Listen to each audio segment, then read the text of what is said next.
देखिए, ये तो अपोज़िशन जो है सभी पार्टियों को अपनी-अपनी दुकानें चलानी है, ठीक है? और कुछ लोगों को समझ भी नहीं होती।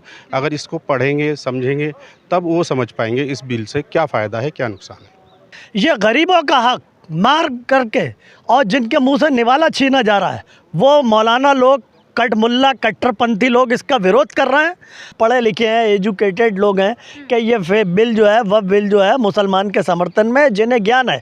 और गुड्डू पप्पू का आज खेल यूपी में या भारत में ख़त्म हो चुका है, इसीलिए भाजपा सरकार का परचम लहरा रहा है। इसीलिए यही बिल अमेंडमेंट का हम स्वागत करते हैं। सुधार आया है। अब उन लोगों में खलबली है जो वक्फ बोर्ड की संपत्ति को अपने बाप की जागीर बना बैठे थे, गरीबों के मुंह में से निवाला निकाले हुए थे, गरीबों के बारे में नहीं सोचा था। चंद लोगों के अंडर में पूरे उत्तर प्रदेश नहीं बल्कि पूरे भारत की वक्फ बोर्ड की संपत्ति को जब्त किए हुए थे। जो इसके विरोध में हैं वो विरोध इसलिए कर रहे हैं कि उनकी जो दौलत है वो छिनने वाली है।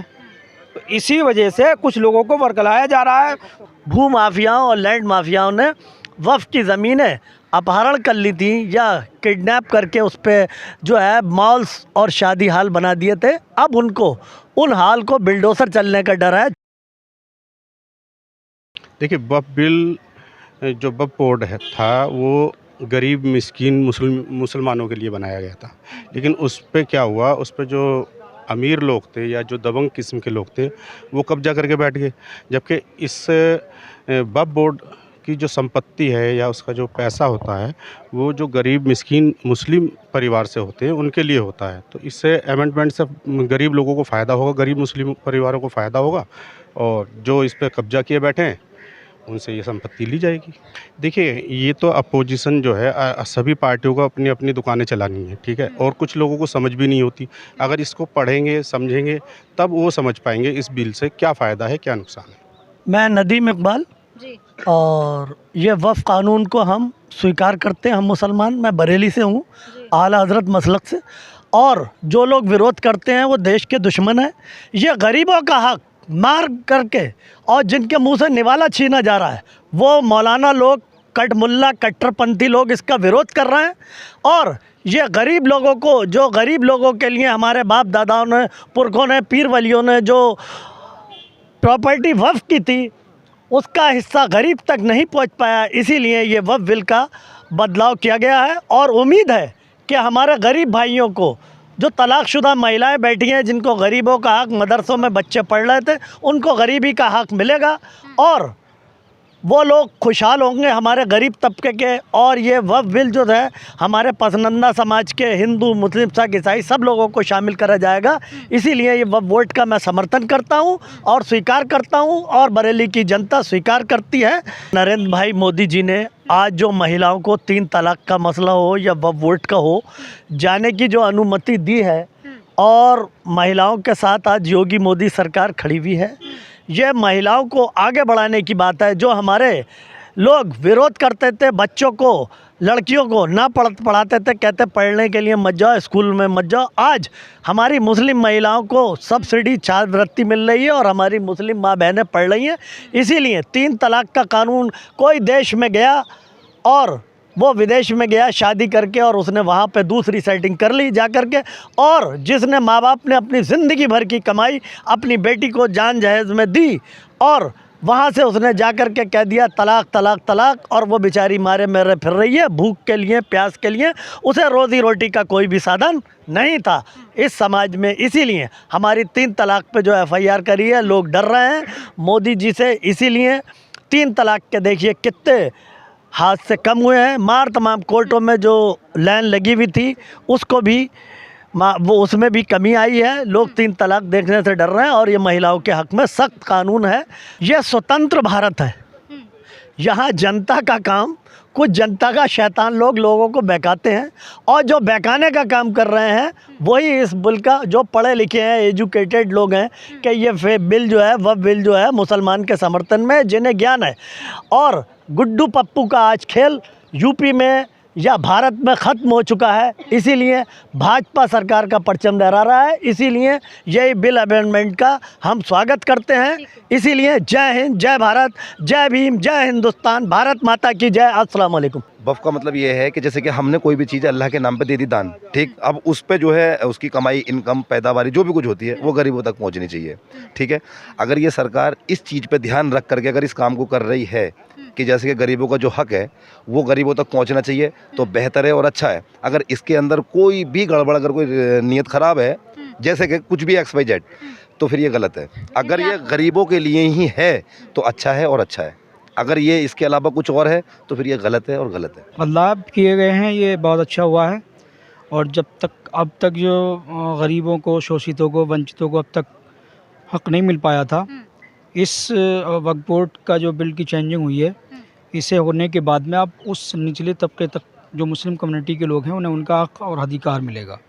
हम इसके लिए केंद्र सरकार, JCB और तमाम जो लोग इसमें शामिल थे, ख़ासतौर से मुस्लिम राष्ट्रीय मंच ने, ये मुस्लिम कम्युनिटी की दुख दर्द को समझने के बाद में इसकी पहल की है और पूरी मजबूती के साथ, पूरी शिद्दत के साथ इसमें लगे।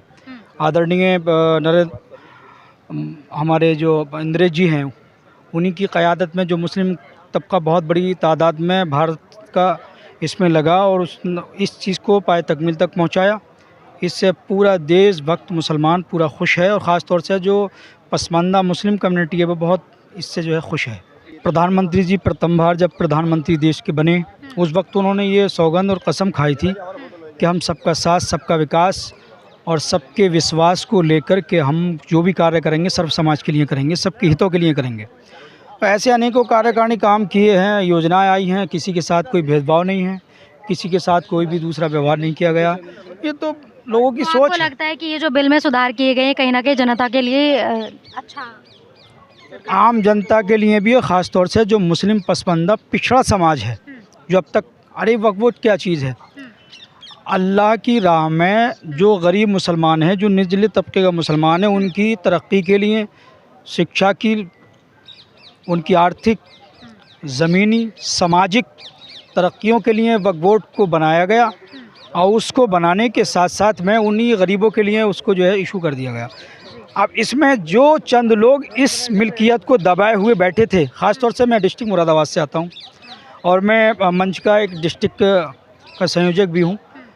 वहाँ पर एक जामा मस्जिद है, जामा मस्जिद की लगभग चारों तरफ दुकानें हैं, तो दुकान सिर्फ 80 रुपये, 160 रुपये उसका किराया माहाना में जाता है। तो जो लोग उस पर दुकानों में किराएदार बैठे हुए हैं, उनसे जो जिन लोगों के अंडर में वो दुकानें हैं, जो यूँ कहिए एक ज़बान में जो भू माफिया हैं, जो वक्फ बोर्ड की बहुत बड़ी संपत्ति को अपने इख्तियार में रखे हुए हैं, वो उन लोगों से वसूलते हैं 10,000, 12,000, 15,000 तक। मेन सिटी है, महानगर है, आप लोगों ने शायद आप लोग गए भी होंगे वहाँ पर, तो उससे लिए जा रहा 12,000 और जिन लोगों का कब्ज़ा है नाजायज़ तरीके से, वो 80 रुपये, 160 रुपये इस तरीके से जमा करते हैं। कहीं ना कहीं ये गलत तरीके से काम, बिल के आने से ये जो घपलाबाजी है, इस तरह की चीज़ें हैं, ये इनमें सुधार आया है। अब उन लोगों में खलबली है जो वक्फ बोर्ड की संपत्ति को अपने बाप की जागीर बना बैठे थे, गरीबों के मुंह में से निवाला निकाले हुए थे, गरीबों के बारे में नहीं सोचा था। चंद लोगों के अंडर में पूरे उत्तर प्रदेश नहीं बल्कि पूरे भारत की वक्फ बोर्ड की संपत्ति को जब्त किए हुए थे। तो ये जो विरोध कर रहे हैं उन्हीं लोगों में से आते हैं क्या? नहीं, देखिए ऐसा है, कुछ लोग ऐसे हैं जो पूरी तरीके से समझ नहीं पा रहे हैं, मगर अल्पसंख्यक मोर्चा और ख़ास तौर से जो मुस्लिम समाज के लोग हैं, जो देशभक्त हैं, जो इस बिल को पूरी तरीके से समझे हुए हैं, जिन्होंने स्टडी की है, वो समझे हुए हैं कि रियल में हमारे हक और हमारे हक के लिए इस बिल को जो है लाया गया है और इस बिल को जो है कायम किया जा रहा है। और जो लोग वो दूसरी जो पार्टी है ना, जो इसके विरोध में है, वो विरोध इसलिए कर रहे हैं कि उनकी जो दौलत है वो छीनने वाली है। तो इसी वजह से कुछ लोगों को वर्गलाया जा रहा है।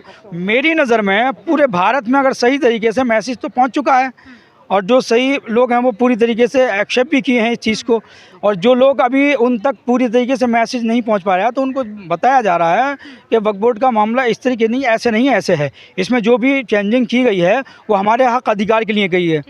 तो ये इसी चीज़ को लेकर के सारे लोग खुश हैं, अच्छे हैं, और सबको एक खास तौर से गरीब लोगों को तो बहुत ज़्यादा खुशी है। मेरा देखो, नाम राशिद है। आपका रिकॉर्ड मेरा हो नाम गया। राशिद है, बुलंदशहर से हूँ मैं, ठीक है। अगर गवर्नमेंट इस काम को सही तरीके से अगर गरीबों के लिए कर रही है तो ये सही है। अगर इसमें कोई चीटिंग है ना तो फिर मामला बेकार है। कैसे डर निकालेंगे बीजेपी का, ये बताएं आप। डर कैसे निकालेंगे बीजेपी का, बताइए। बड़े बड़े नेता जो गद्दावर नेता हैं बीजेपी के, वो किसी मुसलमान कॉलोनी में जाकर के इस बात को समझाने के लिए पहुंच रहे हैं? नहीं। पूरा अमेंडमेंट जो कहा गया है उसमें हर धारा, हर सहूलियत दी गई है। और जो लोग अनएजुकेटेड हैं या जनता को बहकाते हैं या जो अपना माल 17 शादी हाल और किसी के मैं नाम नहीं लूँगा, 17 शादी हाल और मॉल बने हुए हैं, उन लोगों को ज़्यादा इस कानून का विरोध है। चूँकि खाया हुआ माल और ज़मीन के नीचे से जब ज़मीन खिसकने का काम होगा तो वही लोग विरोध कर रहे हैं। और मैं एजुकेटेड आदमी हूँ, PhD स्कॉलर हूँ इकोनॉमिक्स में, मैंने इस कानून को पढ़ा है, स्टडी की है, LLB भी हूँ।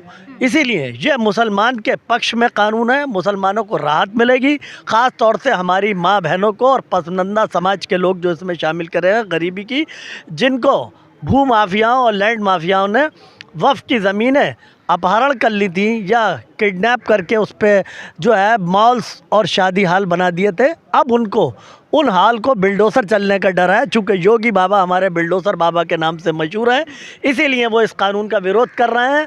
और आज गुड्डू पप्पू का जो ऊपर हिंदू मुस्लिम की राजनीति करते हैं, चूँकि मोदी जी जो है सबका साथ सबका विकास का काम करते हैं। बिल्कुल पॉजिटिवेशन है, 100% पॉजिटिवेशन है। मूवमेंट होना थे और हुए भी हैं। आखिर क्या कारण रहा कि इसके लिए मूवमेंट करना पड़ा, और आखिर ऐसा क्या कारण था जिसको लेकर बिल संशोधन करना पड़ा, और जब बिल संशोधन हो गया तो ऐसा क्या कारण रहा जिसको लेकर कुछ लोगों द्वारा ये भी कहा जा रहा है कि धरना दिया जाएगा या सड़कों पर आया जाएगा। वक्फ बोर्ड की संपत्ति वर्ल्ड की सबसे बड़ी हिंदुस्तान में संपत्ति है, ऐसा सुनने में आता है। अगर वर्ल्ड की संपत्ति सबसे बड़ी मुस्लिमों के लिए वक्फ बोर्ड की है, तो फिर हिंदुस्तान का मुस्लिम पिछड़ा, वंचित, शोषित और अशिक्षित क्यों है? ये एक बड़ा सवाल है। वक्फ संपत्ति से डेवलपमेंट करके मुसलमान की हालात और मुसलमान को शिक्षा, स्वास्थ्य सुविधाएं प्रदान की जाना थी, शिक्षा प्रदान की जाना थी, उन्हें पढ़ाया जाना था। और 70 सालों से जो पार्टियां राज कर रही हैं हिंदुस्तान पर, उन्हें देखना था ये चीज़ जो अब लागू हो रही है, ये चीज़ मुसलमानों के हित के लिए पहले ही करना थी और उन्हें डेवलप करना था। बल्कि ग्रामीण क्षेत्रों में बहुत ज़्यादा स्थितियाँ गंभीर है, मुसलमान पिछड़ा हुआ है, गरीब है, शोषित है, वंचित है। तो कहीं ना कहीं मोदी जी ने बहुत अच्छा काम किया है। वक्फ की संपत्तियां हैं जो वक्फ की गई है, और हिंदुस्तान के मुसलमान द्वारा जो वक्फ की गई है, वक्फ अल्लाह राह में जो वक्फ की गई है, तो उसका जो सही सही से मुस्लिम वर्ग को उसका लाभ मिलना चाहिए था। तो क्या इस अभी तक इसका लाभ मिल पाया है? और संभवतः नहीं मिल पाया है। इस चीज़ को लेकर ग्रामीण क्षेत्र, शहरी क्षेत्र और समूचे मेरा सवाल ये है कि लोगों को लगता है सरकार उनकी ज़मीन ले लेगी या हड़प लेगी, तो क्या आपको लगता है कि इस तरह की चीज़ें होंगी? ऐसे कोई पॉइंट तो इस बिल में अभी तक दिखे नहीं है, और संभवतः ऐसा कहीं भी नहीं, ये कहना है ना कि जो रजिस्टर्स नहीं होगी ज़मीन वो सरकारी ज़मीन कहलाएगी या उनकी ज़मीन नहीं कहलाएगी वक्फ वाली? जो ज़मीन रजिस्टर्ड ही नहीं होगी वो तो किसकी कहलाएगी? अब जब रजिस्टर्ड ही नहीं है, रजिस्टर्ड मतलब प्रूफ, और प्रूफ अगर वक्फ की है तो वक्फ का प्रूफ है बिल्कुल, और 70 सालों से है, पूरा प्रूफ है ज़मीन है। और जो बिल्कुल रजिस्टर्ड नहीं होगी तो वो सरकार के पास उसका डाटा है पूर्णतः कि भाई ये ज़मीन कहाँ पे है, किसकी है, सरकार के पास पूरा डाटा है उसका।